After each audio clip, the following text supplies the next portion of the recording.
Love podcasts, hate nonsense. The Politics Show podcast, ladies and gentlemen. Ed Campbell. Hello. Ava Santina. Hiya. Going deep. Diving in. Deep on Adolescence today. Mm-hmm. Deep. Netflix Netflix not in drama. the Bonnie Blue way. Not in a Bonnie Blue way. Absolutely not in a Bonnie Blue way. That'd be a more popular Netflix show.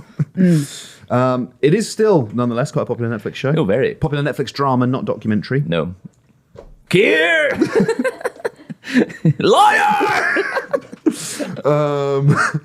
It's about gender-based violence. It's about parenthood. It's about social media, our education system. But I guess most simply, it is about the modern adolescent male experience. Boys. There will be some spoilers, as I think our discussion is enhanced by talking about the specifics rather than the generalities. So if you don't want to hear them, you can leave now, although I imagine most of you probably have watched it already. But before we start our own discussion, let's listen to Stephen Graham and Ashley Walters, who spoke to Joe's culture and entertainment editor, George Clayton, about the show. The reason why I wanted to make this particular piece was the idea that I had came from, I read in the newspaper that a young boy had stabbed a young girl to death. And then literally 3 or 4 months on the news, I was watching it and there was a section on the news about a young boy who'd stabbed a young girl to death. And these were both at opposite ends of the country. And instantly, if I'm really honest with you, it hurt my heart.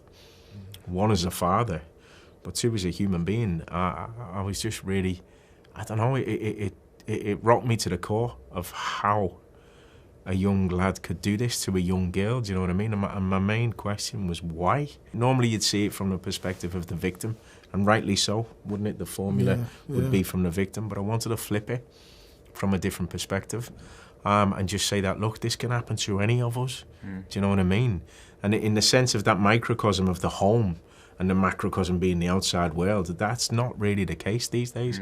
When your boy or your girl is in their bedrooms, they have access to, like you just said, you know what I mean, the world and influences from all different angles. And I think what my main question was that maybe we're all slightly to blame, or we should all look at it from different perspectives, you know what I mean? Not just the family, but the school, society, politics, you know what I mean, community. We're all maybe we should all be accountable in some respect. So Stephen Graham there, Ed, talking about sort of being inspired by some news reports, reading about gender-based violence happening at two ends of the country and kind of feeling like he wanted to tell this story, but from a slightly different perspective, because whilst it's very important that we understand the story behind a victim, they wanted to point a light towards the perpetrator. Yeah. And I think Jamie's the perpetrator.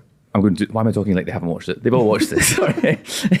Jamie is the boy who killed the girl. And what I thought was most interesting and maybe most unsettling was he was certainly the most interesting character, but I was quite shocked by actually how much empathy I had for him. Yeah, me too.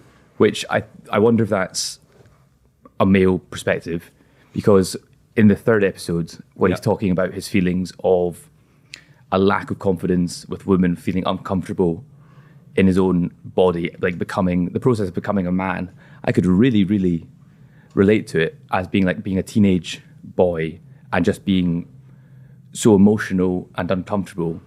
And it made me wonder, and it was actually quite an unsettling thing, is there a sliding doors moment in my life where I was in like kind of that emotional state of like, I remember really distinctly thinking, like, I fancied a girl who didn't fancy me back. She'd be like, oh, if she would just give me a chance, or something like that. And so I remember being like, it wasn't rage, but it was like a frustration because I was like a 14-year-old chubby boy in the grips of puberty. And so is there a sliding doors moment in my life where if I had watched the wrong YouTube video, if I'd been sent the wrong article, would I be in a incel state?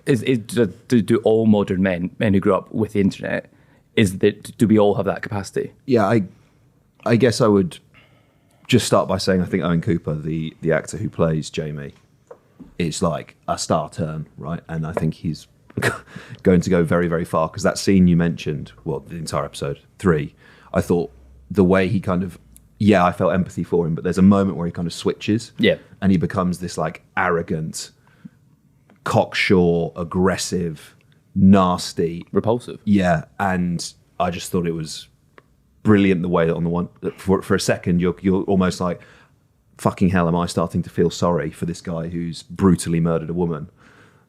And then he switches on a dime, and obviously he's like, stood up and confronting her. I know what you mean though, like, and maybe this is a foreshadowing of the conversation we'll have later, particularly in relation to sort of Gareth Southgate and his lecture yesterday.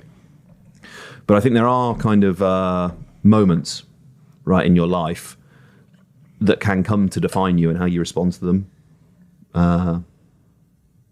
is sort of seminal, really, because what you're talking about there, like, I'm sure most guys have an experience where they were rejected as a young man, right? And I remember being really, really down. There was this big chat at school that, like, I was going to ask this girl out on Friday at the bus stop, right? Oh.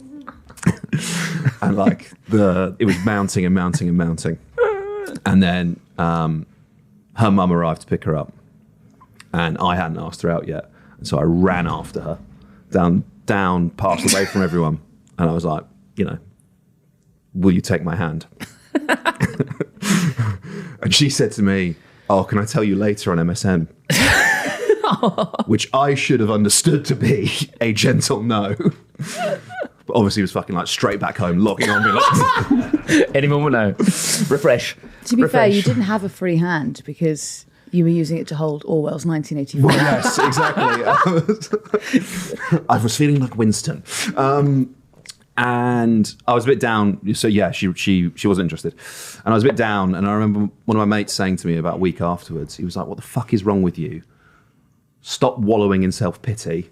This won't be it's not the first time, and it won't be the last time that you get rejected by someone. Buck up, basically. Mm-hmm. God, imagine if someone had that conversation with Hitler at the time. Maybe Versailles isn't that bad.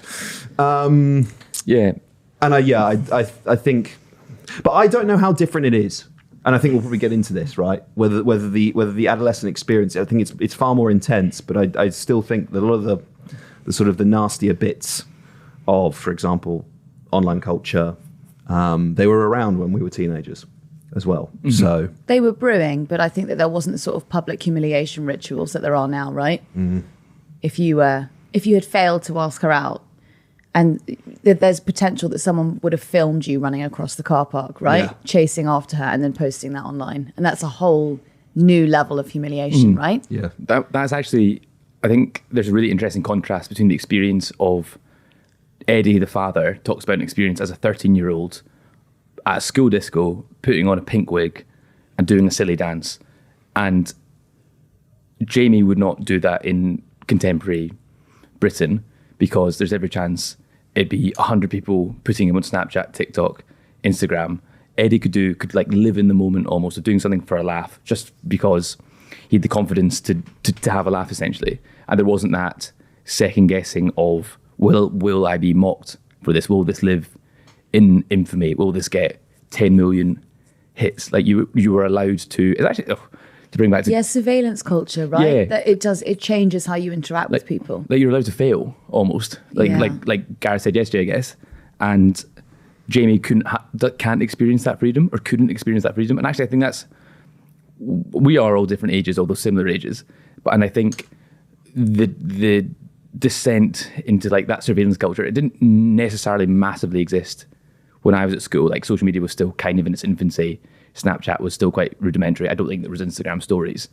And you could do something for a laugh at a house party, and it would exist on maybe like a BBM chat or something like that. It wasn't broadcast. That was still embarrassing though. And no, there was BBM broadcast. Do you not remember? Oh, was that when you could message a ton of people? Broadcast the messages. Yeah. Oh, I think that the challenges are really similar now to when we were younger.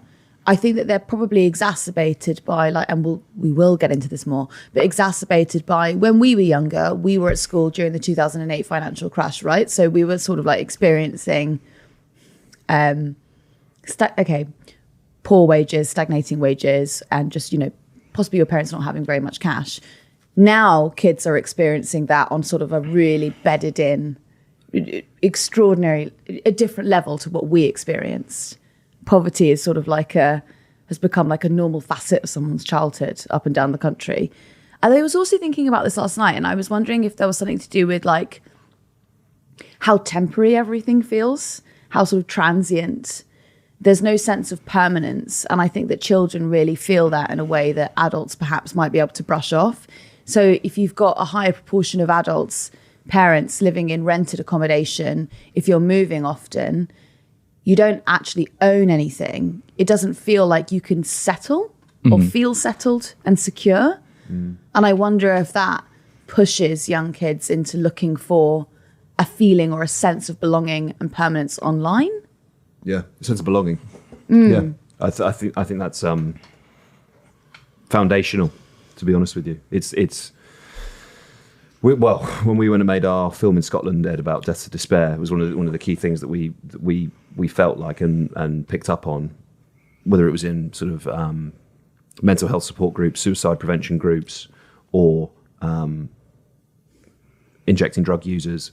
One of the recurring themes was this sense of dislocation that people had. And quite often, you know, I'm thinking when we were in Aberdeen with Man Chat Abs, talking to some of the guys there who had pretty much all of them had thought about killing themselves. Quite a lot of them had tried to kill themselves.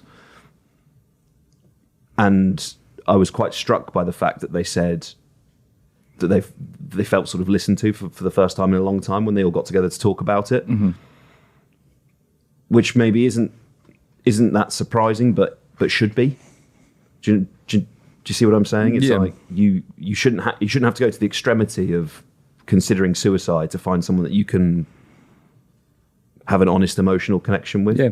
I think also it does surprise you when you end up in one of those conversations. Like, I live with like one of my best friends, and we're having a conversation last night, and he like actually really quite earnestly was like, just checking you are okay. And I was like, oh, yeah.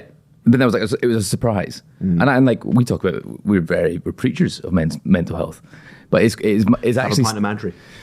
But it is still, there's like almost a social embarrassment. I still certainly feel it, even as like you kind of feel. So?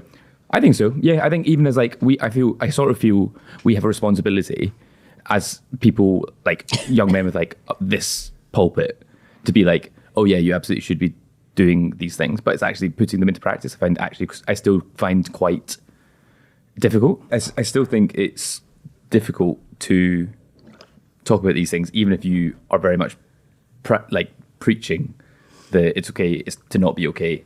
It's still very difficult to put it into practice. And you can have all the talking groups available that you want. You can have all the mental health awareness campaigns that you want, the posters, whatever. But I think there's like an intrinsic. You're undoing what, like thousands of years of masculine identity. I guess. Do you think that some of the campaigning around talking to your friends has been unhelpful? Like, I wonder if there's sort of like a kind of the sort of like that poster that says like mate with all of the A's in it. And the sort of like the sort of feminization of talking about your feelings. I wonder if that actually makes it more uncomfortable to begin a conversation. Yeah, I hear you. So I've thought about this a lot because I've struggled to put my finger on what it is that I find irritating about them. Women. Yes. No, the talking campaigns, like because on the right. So the first thing I will say is, whilst I am quite comfortable now talking about quite serious things with my friends and probably oversharing on this podcast at times, I think there's quite a big generational divide. And I think, particularly when we're talking about older men, the idea that you would talk to your mates about your feelings is still pretty alien. And so I think those public information campaigns do serve a purpose. However, I think they're trite and I think they're shallow. Yeah. And, you know, it's in vogue to be like, well, we all need to talk about our feelings, and, you know, men need to realize that it's actually a strength to be vulnerable. And those things are true. But unless you are prepared to say, and over the last 14 years, the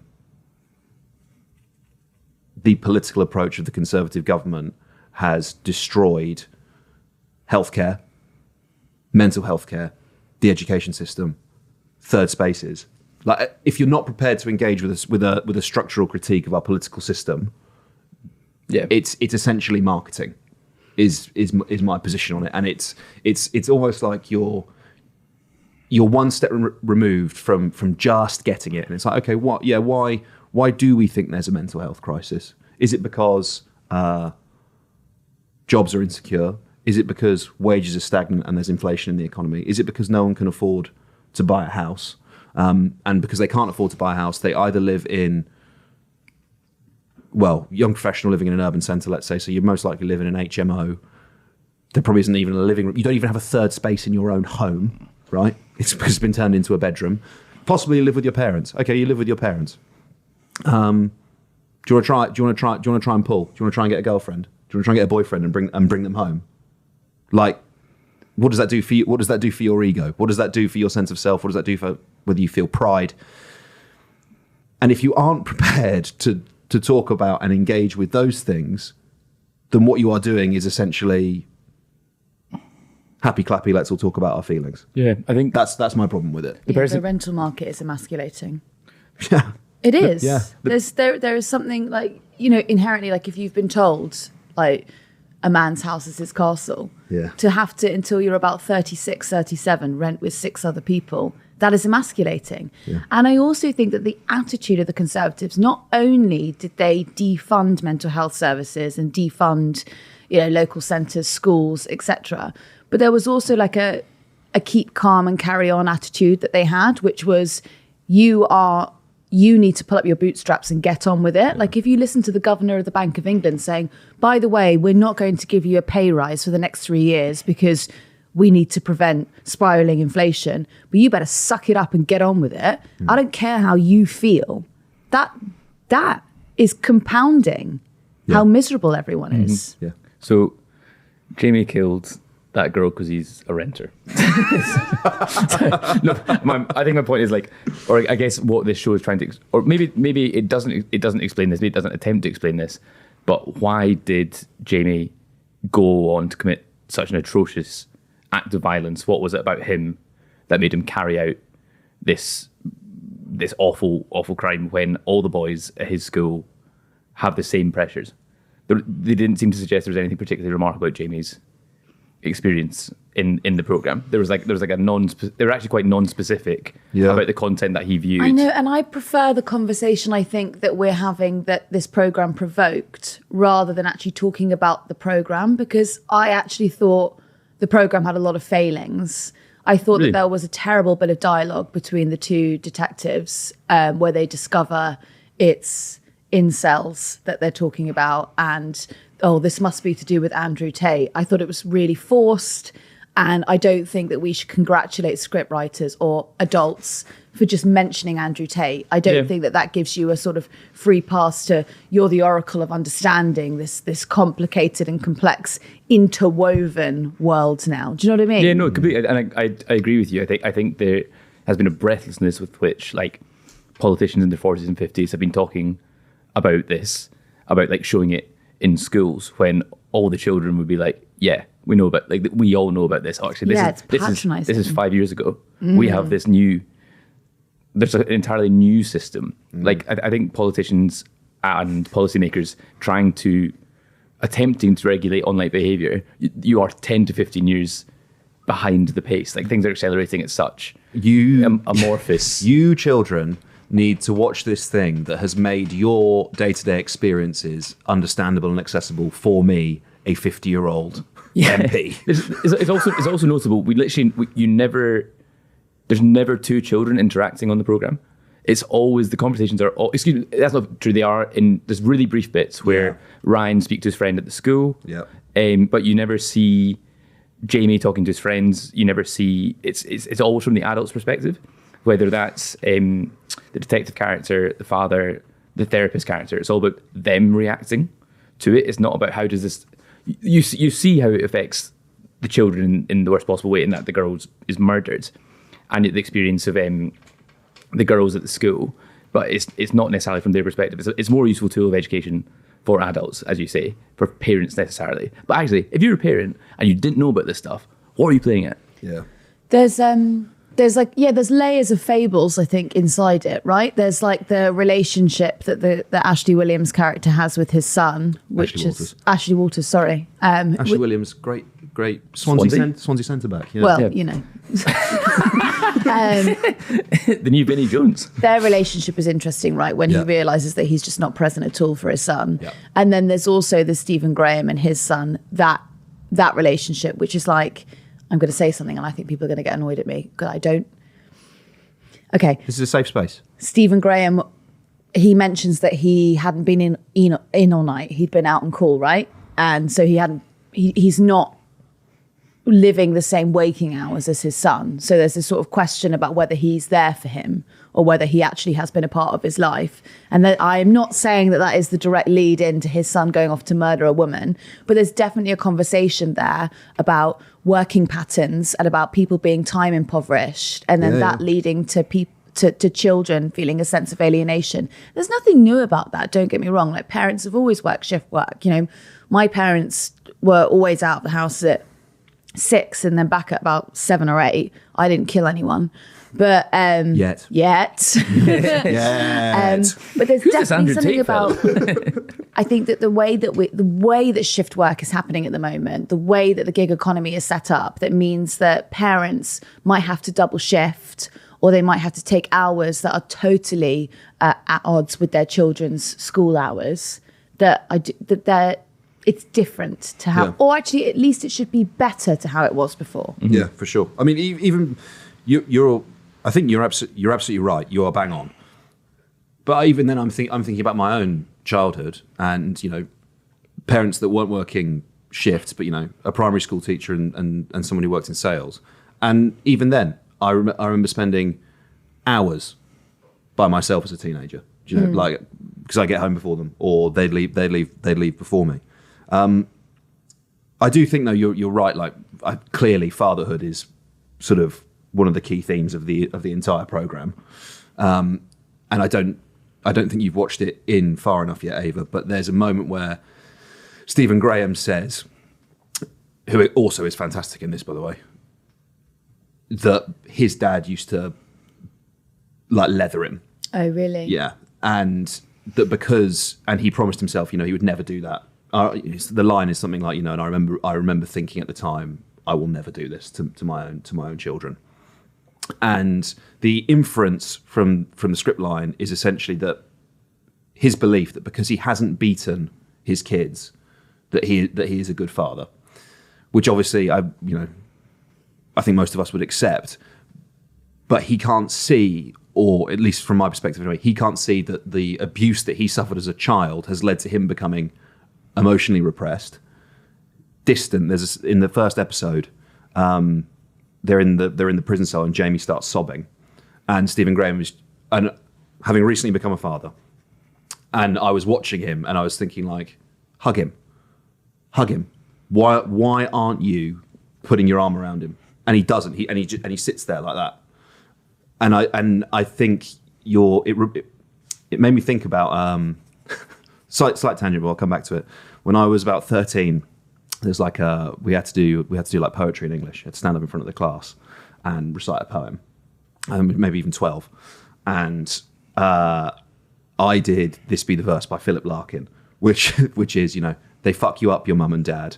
They may not mean to, but they do. They fill you with the faults they had and add some extra just for you.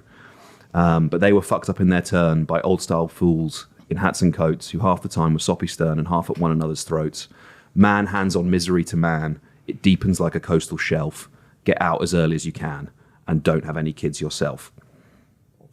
And he meant it as well, because he fucking topped himself. So, you know, he did mean get out as early as you can. And it just made me think about intergenerational trauma and the way that even though he didn't beat Jamie, what his dad did to him had consequences for his own son. Yeah, he seemed to suggest he was a sort of hands-off father. Is that fair to say? Like, he took him to football and Jamie was shy and all the dads were laughing at him and he didn't do anything. So I was like, I was like, you're a cunt. Like, why are you letting these adult men laugh at your child son? Like, but it seemed to... Are they not the cunts, though, in that scenario? No, Yeah, of course they are. Of course they are. But he's a cunt for not doing anything about it. Yeah, I don't think that would have flown in. But I think it's almost informed. He like overcorrected. He was like, I'm not going to physically lay hands on you. What's the opposite of that? I'm going to kind of just stand back. I don't know what to do if it's not. His experience of fatherhood was getting beaten, and if he's not doing that, if that's the only version of fatherhood you know, and you're refusing to engage with that, is there just an absence of care there? It's actually interesting as well. Is how the way he describes his relationship with Jamie in episode 4 really did not match up what we saw in episode 1. I thought. I just didn't think I thought he seemed like quite a good engaged dad, and like there was a reason that Jamie picked him to be an appropriate adult. It's interesting that despite all this, Jamie seems to totally but the mum idolize does say him. that at the beginning, doesn't he? The mum's like, why would he choose you? She does say that at the beginning in the family room. She also says he idolizes him at one point Does as well. she? Yeah, and I think I kind of took that part to mean she was like, oh, I want to be there for him. I didn't take it to mean like it wasn't a me versus you thing. It was like I want to do this. It was like that's what I took that to mean, rather than why has he chosen you. Yeah, I guess no parent has the previous, unless they're extraordinarily unlucky or a bad parent. They don't have the previous experience. Maybe the worst parent. One of their children being previously accused of murder, and therefore knowing, you're the appropriate adult. We do have to look at the children at the parents' end. If you're just raising 3 murderers, yeah. I was trying to listen to a couple of different bits this morning of like how other outlets had interpreted Adolescence. And I was broadly disappointed. And look, that might be how people feel when they listen to this podcast. They normally are. There was a pushback, actually, from a couple of different commentators when it was raised that this generation is experiencing rather extraordinary hardship because of a broken social contract and widening disparity. There was a sort of pushback that was, during World War II, kids were evacuated and they were separated from their parents. That would have caused trauma. It's like, yes, that would have. And then they said, and then in the 60s it was pretty bad. And it was like, well, no, actually in the 60s you had quite a bit of hope, right? And you had like quite a lot of, you had something to look forward to. rock and roll and the moon landing. There was A lot sort of of acid at primary school. I essentially think that because we speak about this issue in such broad strokes, we never actually get to the meat or the crux, or no one gets anywhere near solving it. And I'm not going to solve it now. That's not what I'm not setting it up for.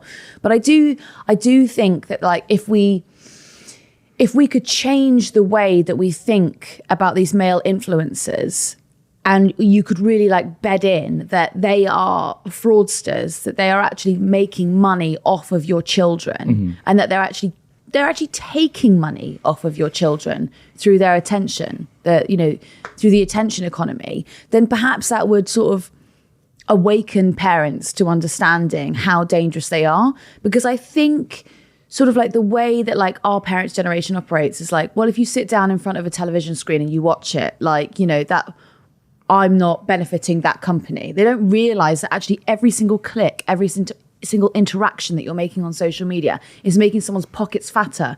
And that means that their content gets more extreme with every post that they make because they want to make more money. They are essentially like JML, right? It is or like QVC.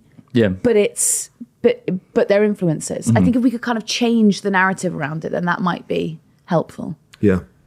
I also, I agree about whether or not this is like a novel thing, because quite often, to understand the manosphere and its background, it connects to all sorts of quite disparate and at times connected and times disconnected parts of the internet. But very definitely it plugs into, or is plugged, the pickup artistry world is plugged into it, right? And that idea of what you have to do in order to be sexually attractive to women.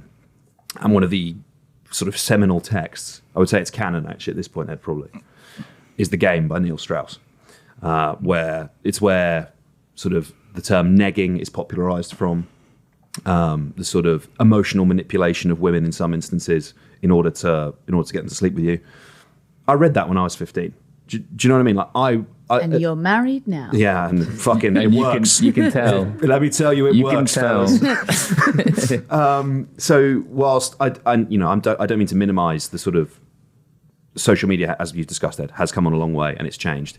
But misogyny isn't new, and some of the sort of the foundations of this now current form that it takes was very definitely around when we were younger. And I also would just say as well, in relation to sort of discourse around the programme, I've seen a lot of right wingers hating on adolescence, right? And I would say telling on themselves in quite an acute and embarrassing way, right? I need to read out the tweet. Yeah, you broadly boil down their criticism to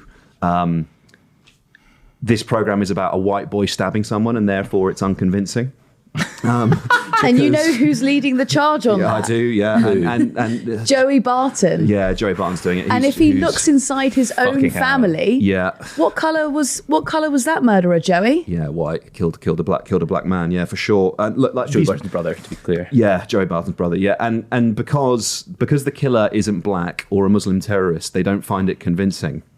And these people are so Daily Mail pilled that they believe that it is white people who are being misrepresented in the media in relation to knife crime, right? When 64% of the people, when 64% of the black people that appear in the Daily Mail are criminals, and 64% of black people in the population aren't criminals, which I think might be a bit of a misrepresentation. And I guess this is the problem for me, and it winds me up, because the second that there is a popular portrayal of a lost boy that everyone is talking about and these people claim to care about, they don't engage with it seriously.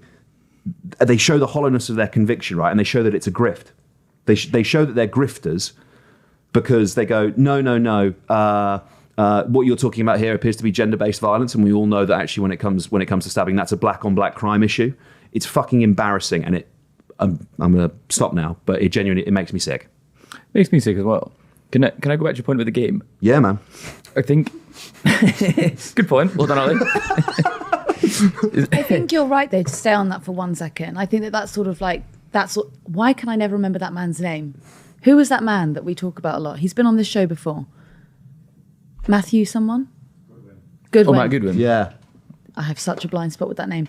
But Matthew Goodwin, you think about every single day, he could talk about how white young men are failing in school or young boys at large are failing at school. He only speaks about it in relation to other ethnicities doing better than young white men. And that's not out of a care of young men. That's a capitalizing on how can I shouldn't have named the name because now I can't make my proper point without libeling. Carry on, Ed. If he wanted to make the points he made in the game now, he wouldn't write a book that doesn't evolve. It just sells millions of copies and it remains the same. There's no evolution of those ideas. He would make a series of YouTube videos and he'd be encouraged to make his arguments more and more extreme, more and more radical, and his audience would grow. And I think you see that with other media as well. Like 20 years ago, did you ever read like the Dave Gorman and Danny Wallace books, like Are You Dave Gorman? Yeah. Where he like journeys. The aim of that book is he travels around the world trying to meet 52 people called Dave Gorman. He made a living, like he sold tons of those books. They're like really funny. They're my favorite books to read when I was like a teenager. Man. Yes Man was Danny Wallace. Join Me, all these great things. Those things now would be 10-minute YouTube videos. Like there is just a flattening of the culture that people make and their ability to make something lasting. There is to have something that is that impactful. And so there's a Neil Strauss who wrote the game, did you say? Yeah. Neil Strauss would be like, there's a potential that he would end up down quite a radical, horrendous. He'd set out to make like a pretty sleazy instruction manual. And then there is a potential for someone like him to end up making like a really, really gross. Well, that is what follows, right? That's what Rouge V does. Thing. Yeah, in the wake of him. So it kind of spirals, right, and becomes darker and more extreme. What did you think of the way that Jamie interacted with other women? That was the part where, when we were having these conversations about young men there, I was quite just the back of my mind, it was like, the vast majority of young men do not kill a woman. Like, we all suffer these pressures. And there's a moment in the end of the third episode where the therapist ends the session and cries. And I was trying to work out, why does she break down at that exact moment? And I think it was like to do with, she just feels total revulsion for him and what he was saying. That's a bit where he talks about, he seems to think he's better than other boys because he didn't sexually interfere with the woman that he killed. It was like, as if that makes him better. It shows he considered it, for sure. And I think that was just a totally shocking, repulsive moment. And it kind of, it was so shocking even to her. Yeah, I think that was part of it. But I also think it was the empathy she felt for him. Because at the same time, he is still a child. Mm-hmm. Do you know what I mean? And I actually picked that up across a lot of the characters that interact, minor characters that interact with him. Like, he's a boy. And I think that's the part of the monstrosity of it, is that how can a child commit an act that is so malignant and repulsive and horrific? And then at the same time, there's the acting was so fucking, when he's slumped in his chair. Do you know what I mean? Like he's at the back of a maths lesson. It's like you're being psychologically appraised ahead of a trial. Mm-hmm. Do you know what I mean? He's very clearly a kid in all of this, and you can't. It's perverse, but you can't help but feel sorry for him, because it's like you don't even know if he actually has. He hasn't fully comprehended the severity of what he's done. Do you know what I mean? Like there's almost this. He oscillates between childlike naivety and innocence, all the way through to kind of hyper aggressive. The moment when he breaks, and you go, right, okay, well that's clearly the part of your personality that led to you killing this poor young girl. And I find the sort of the dichotomy between those two things to be compelling, and I think that was also part of what inspired her kind of reaction at the end of it. I think it would have been probably maybe it would have been more helpful if there hadn't been a murder when we're talking about this sort of thing. Like maybe that would have been a better way to talk about the sort of the manosphere and how it's infiltrating schools. Because like there were so many different components of it that I thought were really, I hadn't actually seen told on screen in a long time. Like the way that the school is set up. Yeah, massively. I thought that was how every child just seems completely lost in the source in that school. No one is getting any individual attention.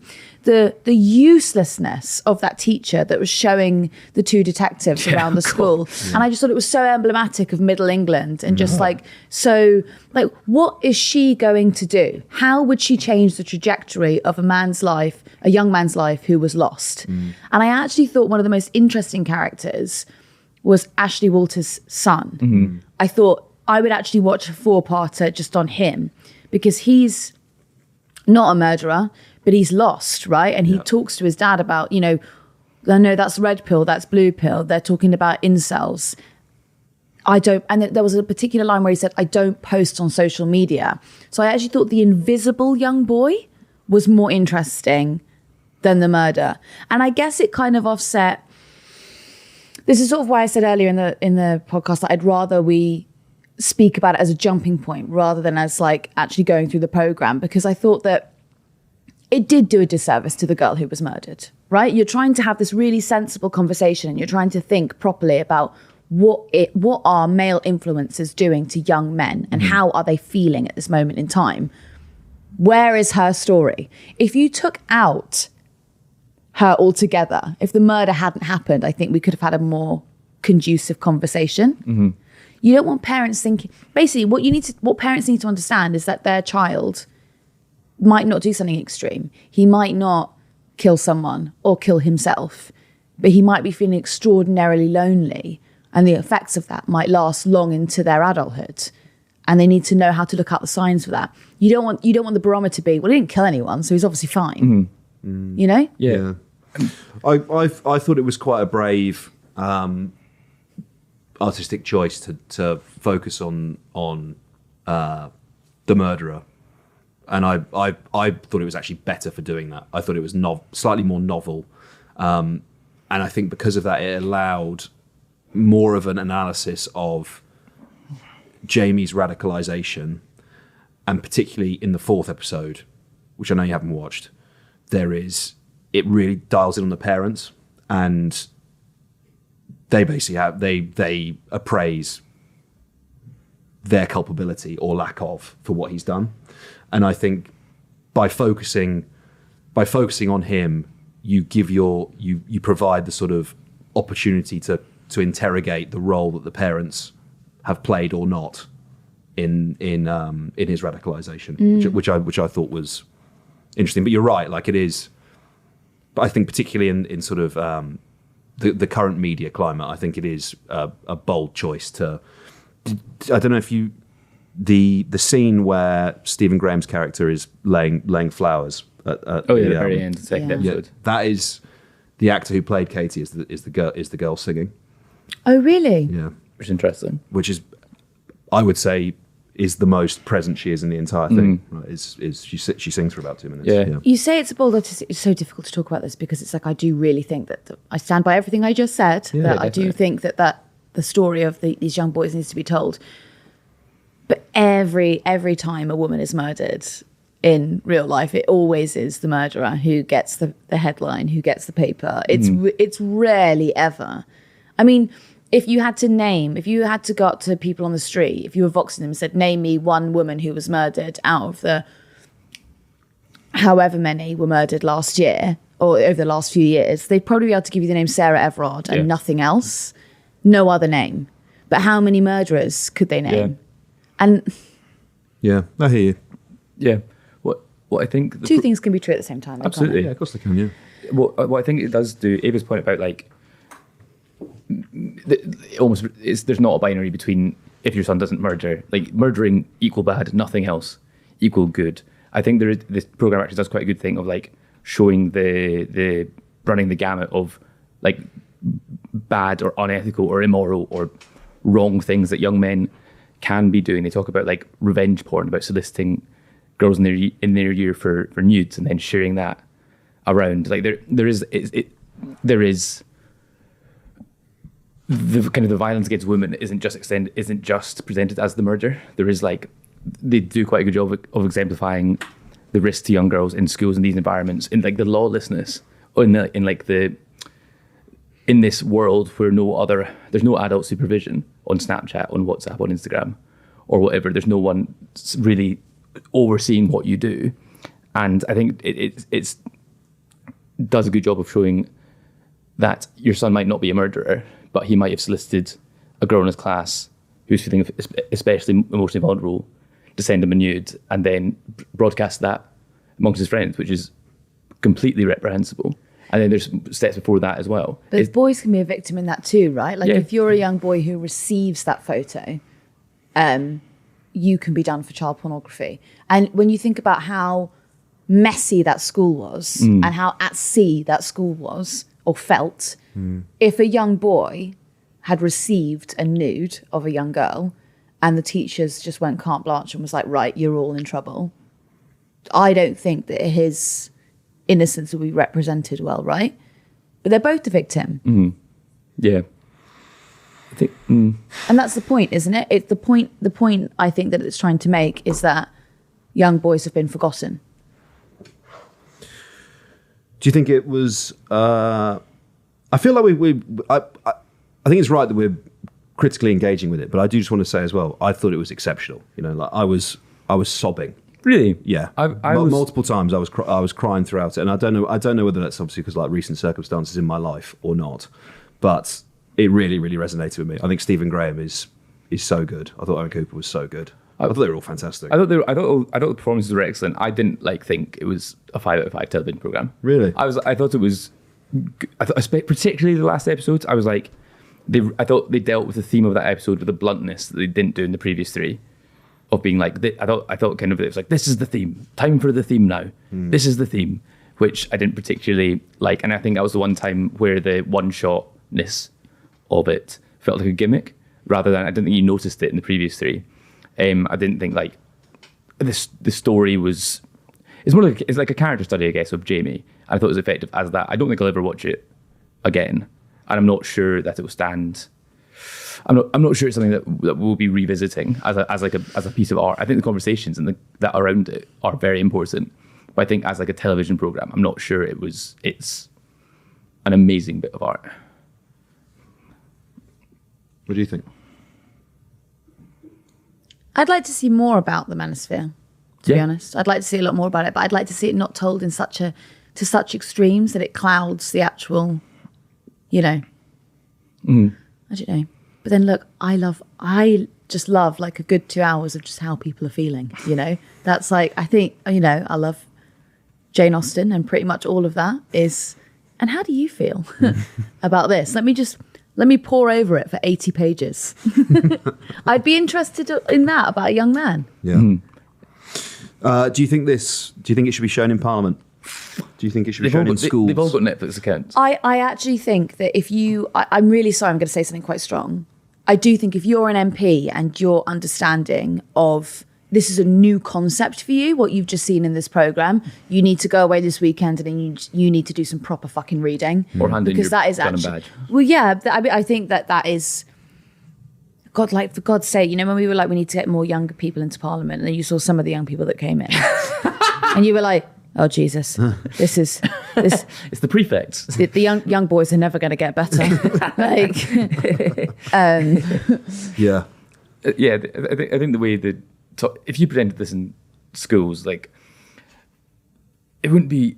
I don't think it's for adults and parents. Yeah. They'd be like, it'd be like a time for a lecture. Yeah, they'd laugh you out of the classroom. They'd just be like, don't murder people. Like, well, we know that. I think it's probably a bigger lesson for Starmer, which is about funding. I think, like, looking at that school, it needed a huge cash injection, right? Mm-hmm. Because no one was able to cope with the volume of problems and intricacies. Mm-hmm. It actually showed you what austerity has done. Are we back to governance by TV drama after the post office scandal last year? Yeah. Like, we surely as a country can't just operate by what's gone viral TV. on Netflix. Yeah. Most successful TV program equals resources. That can't be the way we operate. I wish that more people would talk about how embarrassing Andrew Tate is. Like, if he had been at school with me, he would have been so unpopular. Like, he would not have. Just trying to imagine him in that environment actually makes me laugh. Mm. I was asking like friends about this like a few weeks ago. I was like, can you? Am I actually just missing something? Because to me, he looks like I don't know. I would never idolize someone like Pitbull, right? To me, he feels like Pitbull. I don't What get. What do you mean, Mr. It. Worldwide? Yeah, like, but if Mr. Worldwide, like, if you had a bald 14-year-old in your class. But like, why does he presents himself in these sort of red rooms with black leather couches, smoking on a shisha, kind of dancing around a little bit, and I look at him and I think, that cannot be what you lot think is masculinity. You cannot think women fancy that. Mm. They don't. Yeah, I think it's the physique, isn't it? It's being a champion kickboxer. It's the sports cars. It's all talk, though. Women don't actually fancy that. In principle. Mm. I mean, some do, don't they? No. Can I just... I really want to be really, really clear about this. No woman wants to be in a position where she feels like an appendage to someone's life. Yeah. That is not an aspirational position for a woman. It might be for 6 months of their life. They might use you to get on your private jet for 6 months, and then she will leave and she will marry the funny man and have a 40-year marriage with him. Like, that is not... Mm-hmm. Women do not want that. Sorry, they don't. No, you're absolutely right. But I think it goes back to the kind of. Do we not think like there's a bit of a risk in generalising? I can tell you right now, my experience. I was going out in Mayfair from like 16, right, to those like super clubs or whatever, and I was hanging out with these people all the time. These people who had a shit ton of money, who would pay for things. Yes, I thought it was really, really good fun from 16 to 19, and then I grew out of it, and I never ever went back. In hindsight.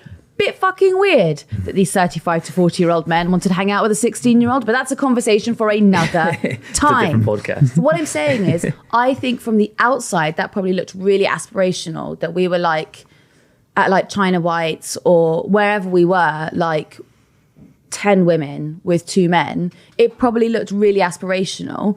And the reality of that, it was good for the time.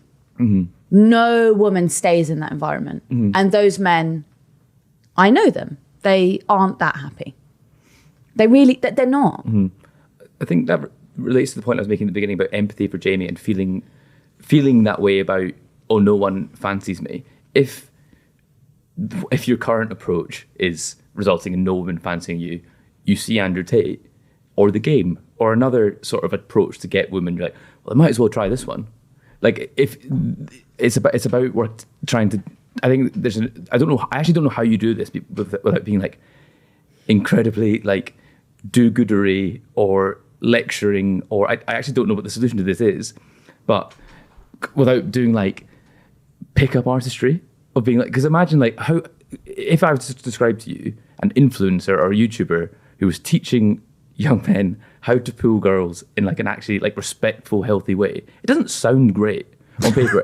That guy's probably quite like a weird guy, but there currently isn't that. If all the advice you're getting about like engaging sexually with women is like hyper toxic or like having to trick them into bed, essentially, there's a gap there. And if you're not going to have like an honest conversation with your dad about how he used to pull when he was younger or whatever, it's about like trial. It's actually the point you made yesterday about like failing, about like so the social embarrassment of like going up to someone and maybe being perceived as weird. There is a complete absence of like instruction of how to like actually relate to. If you go to like an all boys school and you don't relate to girls and you don't spend time with girls every day, then I do think there's a danger of just not learning and falling into these rabbit holes of like just extreme pick up artistry or The Game or treating women with total contempt. And also when you take that out of its like ecosphere, mm-hmm. young boys are then confronted with how weird people find it. And I think that is a real humiliation ritual. I was thinking about this the other day where I saw like do you know, it's become really popular on X to ask like, rate this woman out of 10, or like to put up a clip of like a woman just perhaps not wearing very much and being like, is this what you would want your young girl wearing? There's sort of a trend of doing that on X.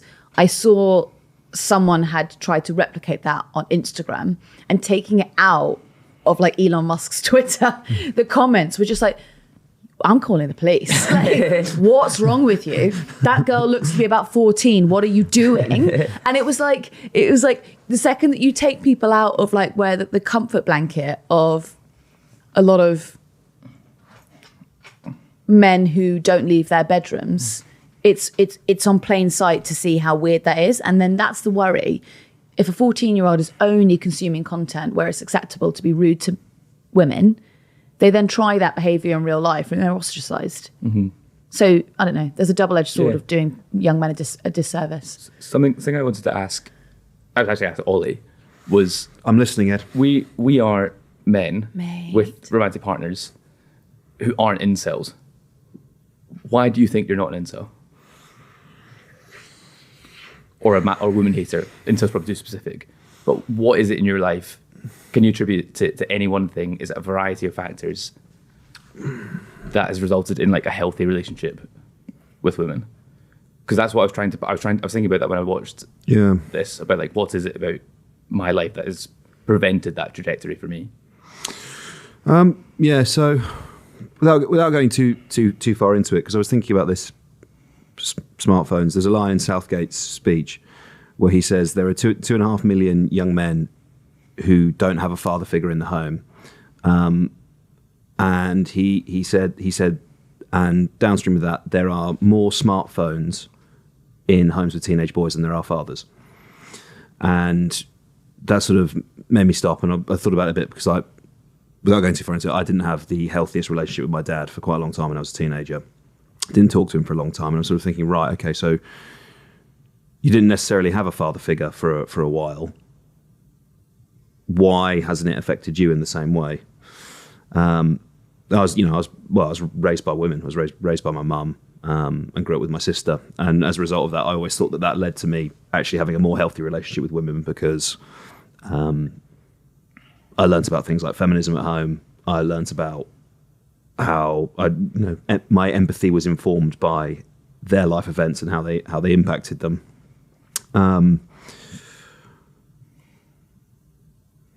I think I can't look past, going to the school that I did, and getting access to an education that very few people do.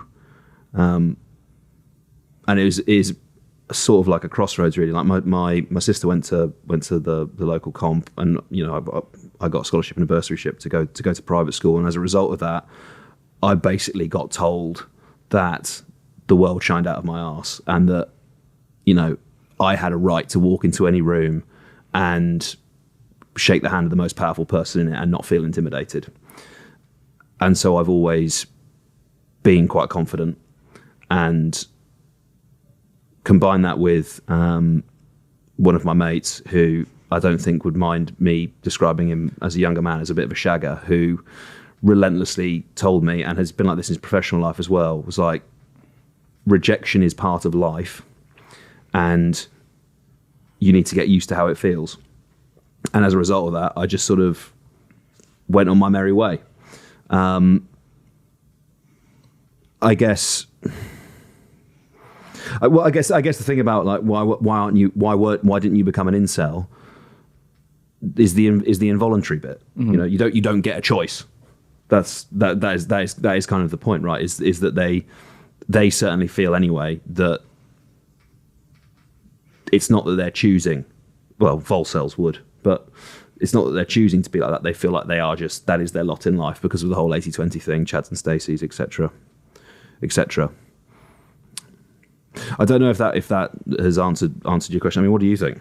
I think I can't really put it past my school either. As in, I went to a mixed school, which seems much more common in Scotland than it does in England. The idea of like not going to school with girls seems really, really foreign to me. And so I think from quite a young age, I had really good friendships, like with women. I think like some of my best friends are women, actually.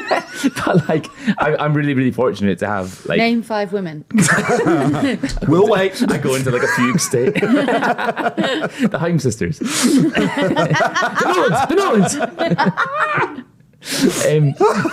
But like my school, I was private educated as well, and my school did not have, it didn't feel like a war zone. It was a stressful place to be, I guess, because like you are a child and like everyone's got all these emotions, and there was like bullying. There was an atmosphere of like competition, which I don't necessarily think was the healthiest, but I think like proximity to girls and being like having a relationship with them that was totally, it was unexceptional. Like you fancied girls or whatever, but you also had girls you worked with their partner in the chemistry lab, whatever. I wonder what provokes that, because what makes it different? Like when you were growing up, why did you see women as friends and then some young men can't? And I don't mean that in an accusatory way. Yeah. I mean, like, why do some men feel like they can't talk to women? It's something I actually really don't understand, because I think like the bit where Jamie's asked, does Eddie have female friends? And he's like, no. That's something I can't relate to. But then I think about like my dad doesn't have any close female friends that aren't like my mum's friends, if that makes sense, as far as I'm aware. But best up, Dad, if you're listening. But like I think that's generational though as well, isn't it? Though, because we've all got like I could name several of your friends or close friends who are male. If I could name several of yours who are female, Ollie. Like I think like, but are we exceptional in that? In that we have, or like, is that an uncommon experience for people? It's weird actually, because I was thinking about that the other day, that I was seeing like, how like Gen Z are now talking about like, they're firstly really creeped out by age gap relationships, but they're also, they have this really weird backwards view that your boyfriend shouldn't have female friends. Mm-hmm. Have you seen all that? No. The rise in that. They're like, if he's got female friends, he's cheating. And I'm like, I don't know if I agree with that. I don't think it's true at all. I don't like the idea. They're getting a bit retrograde, aren't they? They are, yeah. But I think, I don't know, I'm not sure you can just ascribe it to necessarily just the schools that we went to, but I think, is it just time and place as well? Like we went to school at the inception. Do you think there were boys in your class though who didn't have female friends? Yeah, 100%. Yeah. No, definitely there was. Like, and actually as well, this is something that when I was thinking about my relationship with women on a romantic level, I wouldn't say I was particularly confident in my like attractiveness or like confidence as like a romantic partner until I was about 24. And that was after I'd had 2 like quite serious girlfriends by that point. And so I was like, if I was feeling unconfident about it, how does someone feel who's never been in that? If you not Look at me. but like, if you've not been like, by that point I had like a job that I liked, like a romantic history, like I'd had sex, but brag. but like if you're somebody who's not in that, if you're working a job you hate, like not living independently, you've never had sex with a woman, like how must they be feeling? I found it like quite a. I think I feel a lot more empathy for those people now than I did before I watched that program, because I was like, what stopgaps in my life? Is that my relationship with women, like my friendships with women? Is that relationship with my family? Is that relationship like I've got like lots of gay friends? Like is that it? I don't know what I don't know what it is. If I'd clicked on the wrong, I think I'm just worried that if I clicked on the wrong YouTube video, I could have ended up like this. And I'm really trying to identify what it was about me, but my experience that prevented that. Because I don't think it wasn't a concerted effort by anybody. You're close to your parents, though, aren't you? Yeah, I am. Yeah. But they didn't know about any of this. And you have a sister. I have a sister. Yeah. So did Jamie. Yeah, she, yeah. I wonder. Anyway, okay. I think we've probably gone far enough, haven't we? I feel like I should have a better answer of why I'm not an incel. Yeah. Oh, is that what you're going through? I thought that you were just getting frustrated at the time. No. I was just thinking. Why do you think we're not incels? Are you asking me? I'm kind of spiraling. Like, why? I don't like. Because, well, I guess in the most simple terms, because as you've just confessed, you've had sex. Worry. Okay, why do I hate women? That's maybe an easier conversation. Well, I do think that there's. I don't know. I think it ebbs and it flows from everyone, doesn't it? But I do think opportunity probably has a lot to do with it. Not feeling like in direct competition with women. If you feel like I don't know, if you didn't get your university place and then you didn't get the job that you wanted and you were working a miserable 9 to 5, you might make the case that it was a woman who took your place because of, I don't know, DEI. I think that's what we're saying now, isn't it? Yeah, I think it's self-confidence and self-esteem, like your sense of self.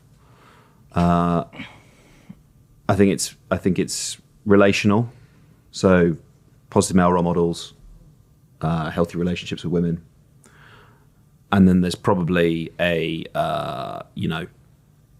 environment whereby I'm sure there are plenty of people who have ended up within that subculture because it was the first place they ended up that made them feel like they belong somewhere. And if you are, belonging, isn't it? Yeah, you're right. You want to feel belong. Yeah, but I think there are some people who, like, don't get me wrong, I think there are plenty of people who just genuinely hate women, right? But equally, I don't think that they're all lost causes. Yeah, because it's not innate. Like, how did they get to that point? Yeah. Well, it's sort of like when you think about how much crossover there is between sort of like fascists and Antifa. Do you know what I mean? All of it is just sort of like a sense of.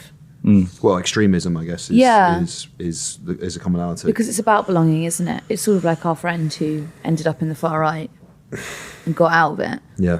And that was because he was, well, not directly but because, you know, he was homeless, he didn't have anywhere to go, and they welcomed him with open arms. It's a sense of community, isn't it, I guess? And validation. Yeah. I suppose the more and more extreme you can be on X at the moment, with the more heinous comment you can write. Yeah. Then and you're getting validated on that with likes. That helps. Yeah. I think I maybe mentioned it before on the pod, but there's a good short novel out recently called England Is Mine by Nicholas Pedamsey, which follows the path of a guy who gets radicalised into the online far right neo-Nazi space, which kind of charts his journey.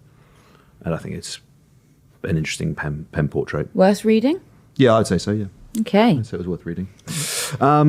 Right. I think we're there. I think that's our sum some discussion unless you guys have anything else you want to I'll add. be uploading my 4-hour exploration of why I'm not an incel later on.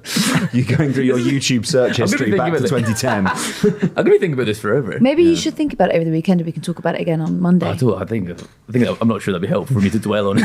Do you know what I think would also be really Need to helpful move is on. if you're going to comment on this, like maybe perhaps some of the things that we've spoken about don't exactly chime with your experience, but if you phrase it in a way of, have you thought about this? That would be a really interesting read. I would actually love to hear what you think, rather than you're a bunch of misandrists, you don't get it, I hate you all, you bunch of sixth formers, which Ed will take as a compliment. Why wasn't I an incel sixth former? Because there was girls in my class. Cool.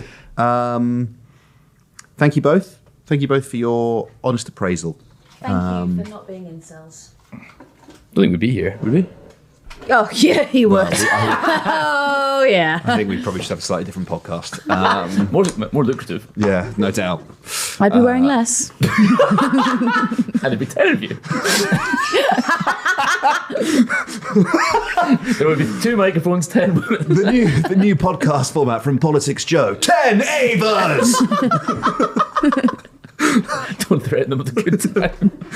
Oh, right. Them, that's it. No, not good. Don't offer them anything. Is that Cool. it? Yeah. Yeah, I think that's it. Okay. See you I on think the that's Reddit. Yeah, see you in subreddit. Goodbye.